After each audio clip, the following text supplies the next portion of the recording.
Chapter 15 dengan judul Seal. Chono dan Soji tiba di sebuah gedung yang sedang dalam masa pengerjaan.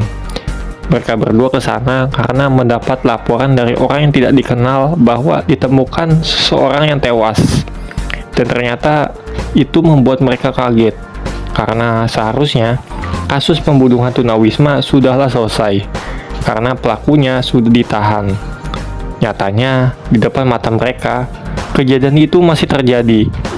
Chono pun terlintas ingatan tentang perkataan Ikuo bahwa masih ada pelaku lain selain Morizaki. Saat Chono masih memikirkan perkataan Ikuo, salah satu petugas polisi mengatakan ke Chono bahwa terdapat satu lagi orang yang tewas tak jauh dari si tunawisma. Chono pun tambah kaget. Scene pun berpindah ke sebuah cuplikan berita yang membincangkan serial pembunuhan para tunawisma yang masih terjadi meskipun kasus itu sudah ditutup. Berita itu pun mengatakan bahwa ini adalah sebuah bola panas yang diterima balik oleh kepolisian Jepang. Bahkan kematian Kujo pun menambah beban baru bagi kepolisian Jepang. Ternyata cuplikan berita itu ditonton oleh si dokter Black Market yang di 2 chapter kemarin kita lihat. Ia pun bergumam bahwa negara Jepang sekarang sudah tak baik-baik saja. Nah lo, siapa tuh yang kemarin mau kabur dulu ke Jepang? Si dokter ternyata tak bergumam sendiri. Nyatanya di tempatnya ada Ikuo dan Tatsuya yang dirawat olehnya juga. Si dokter pun mengatakan jika ia sudah mendapatkan imbalan dari pekerjaannya, ia akan tutup mulut tentang hubungan Ikuo dan Tatsuya. Ikuo seperti cemas dengan apa yang si dokter itu katakan.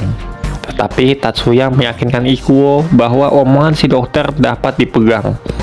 Karena keberadaan ia dan mereka berdua, Ikuo dan Tatsuya maksudnya, harus ditutupi. Dan jika si dokter agak cepu istilahnya, reputasinya akan hancur. Ikuo masih menyesali tindakannya yang tidak dapat menyelamatkan si tunawisma. Di potongan flashback dari chapter kemarin, ini dari POV Ikuo dan Tatsuya ya, mereka justru mendengar suara tembakan dan menemukan si tunawisma itu sudah tewas.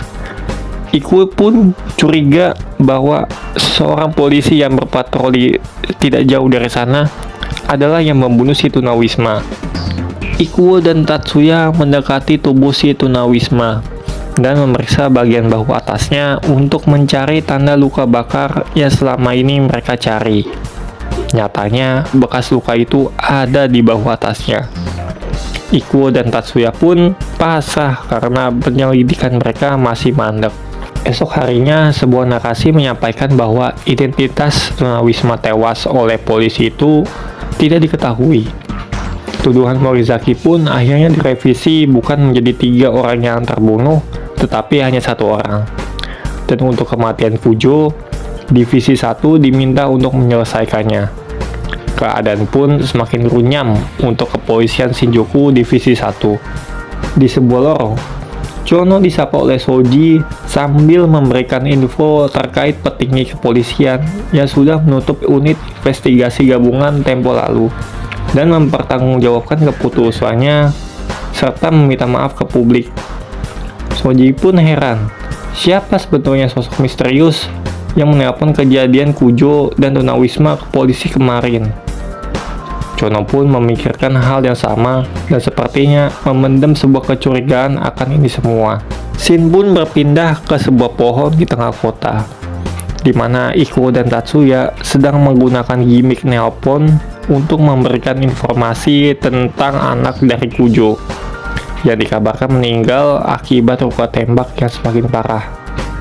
Tatsuya juga membenarkan sosok polisi yang berjanji menyelamatkan hidup si anak Kujo. Tatsuya juga mencurigai sosok petinggi polisi itu mempunyai pengaruh yang kuat, karena perawatan sang anak Kujo sangatlah proper. Tatsuya pun berkesimpulan awal bahwa petinggi polisi itulah musuh yang mereka cari. Scene pun berganti ke sebuah taman. Ikuo pun masih meratapi kegagalannya untuk dapat menyelesaikan masa lalu pedih dari tragedi 15 tahun yang lalu.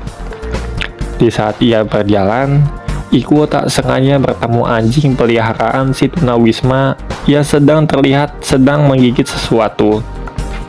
Dan ternyata barang itu berupa sebuah tas.